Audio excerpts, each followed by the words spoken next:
Guten Tag. This is part 2 of personal pronomen in accusative. நம்ம போன வீடியோவில் பாதி personal pronomens பார்த்தோம். இப்போ இந்த வீடியோவில் next part பார்க்கலாம். ஸோ ஃபர்ஸ்ட் சப்ஜெக்ட் வந்து எஸ். எஸ் அப்படின்னா இட் அப்படின்னு சொல்லுவோம். இப்போ இதோட personal pronomen நம்ம accusative என்னன்னா எஸ். ஸோ நம்மளோட சப்ஜெக்ட் இன் நாமினாட்டிவாக இருந்தாலும் எஸ் தான் இருக்கும், அக்குசாட்டிவ்ல இருக்கிறதும் எஸ்ஸாக தான் இருக்கும். ஸோ ஒரு எக்ஸாம்பிள் வச்சு இதை புரிஞ்சுக்கலாம். Ich finde es sehr interessant. Ich finde es sehr interessant. I find it very interesting. I find it very interesting. So அந்த இட்டுங்கிறது சப்ஜெக்ட் இடத்துல நீங்கள் யூஸ் பண்ணாலும் இங்கிலீஷில் இட்டுன்னு வரும். அதையே நம்ம ஜெர்மனில் ஒரு ஆப்ஜெக்ட் இடத்துல யூஸ் பண்ணாலும் நம்ம இட்டுன்னு தான் யூஸ் பண்ணுவோம். அதே மாதிரி தான் ஜெர்மனில் எஸ் அப்படின்னு யூஸ் பண்ணுற ஒரு சப்ஜெக்ட் ஆப்ஜெக்ட் இடத்துல வந்தாலும் எஸ் அப்படின்னே வரும். ஸோ இஷ் finde எஸ் sehr interessant. I find it very interesting. So next personal ப்ரோனோமன் நம்ம அக்குசாட்டிவ் பார்க்கலாம். வியர். வியர் அப்படின்னா வி. இப்போ இதையே நம்ம ஒரு ஆப்ஜெக்ட் இடத்துல போடும்போது உன்ஸ் அப்படின்னு சொல்லுவோம்.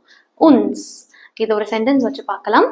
கென்ஸ் து உன்ஸ், கென்ஸ் து உன்ஸ், do you no us, do you no us.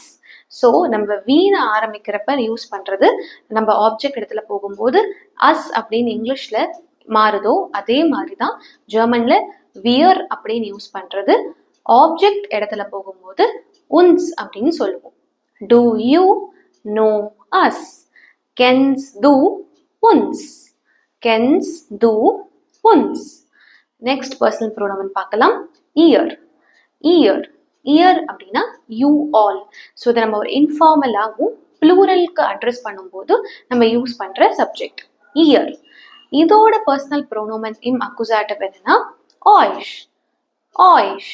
So இதையே நம்ம ஒரு சென்டென்ஸில் பார்க்கலாம். இஷ் kenne euch nicht. Ich kenne euch nicht. I don't know you.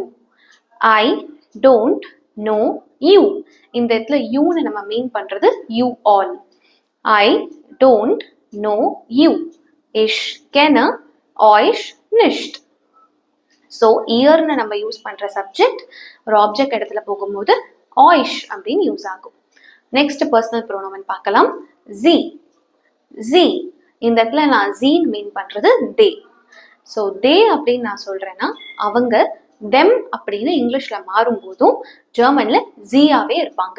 அக்குசாட்டிவை பொறுத்தவரையும் ஜிங்கிறது சப்ஜெக்ட்லயும் நாமினாட்டிவ்லயும் சேம், அதே ஆப்ஜெக்ட் அண்ட் அக்குசாட்டிவ் ரெண்டுத்துலயுமே சேமா இருக்கும். So G is subject as well as your object and accusative. G. இதை ஒரு சென்டென்ஸ்ல பார்க்கலாம். இஷ் kenne sie. இஷ் kenne sie. I know them. I know them. இஷ் kenne sie அப்படின்னா I know them. So இந்த G சப்ஜெக்ட்லயும் இருந்தாலும் ஜியா தான் use ஆகும், ஆப்ஜெக்ட் இடத்துல போனாலும் ஜியாவே இருக்கும். நெக்ஸ்ட் பர்சனல் ப்ரோனோமன் பார்க்கலாம். இன்னும் ஜி. ஜி இந்த இடத்துல நான் ஜீனை யூ மீன் பண்றதுக்கு காரணம் ஒரு ஃபார்மலான ஜி. ஸோ ஃபார்மல் ஜி அதாவது ஃபார்மல் யூ நம்ம சொல்றது. இந்த ஃபார்மல் யூ ஆப்ஜெக்ட் இடத்துல மூவ் ஆனாலும் ஜியாவே இருக்கும். ஸோ இங்க நம்ம கேபிட்டல் ஜி யூஸ் பண்ணுவோம். So G will be the same if it is used in subject as well as in the object position. So sie. இதை நம்ம ஒரு சென்டென்ஸ் வழியா பார்க்கலாம். Ich suche sie. Ich suche sie. So I am looking for you or I am searching for you. Ich suche sie. So இந்த இடத்துல நான் G capital எஸ்ல போடுவேன், ஏன்னா நான் ஒரு ஃபார்மல் பர்சனை குறிக்கும் போது. இஷ் suche sie. ஸோ எல்லா பர்சனல் ப்ரோனோமன்ஸ் இம் அக்குசாட்டிவ் அப்படின்றத ஒரு தடவை பார்க்கலாம். இஷ் மிஷ். இஷ் மிஷ். து டிஷ். து டிஷ். நெக்ஸ்ட் எர். ஈன். எர் ஈன். எஸ் எஸ். எஸ் எஸ். Z, Z, Z, Z.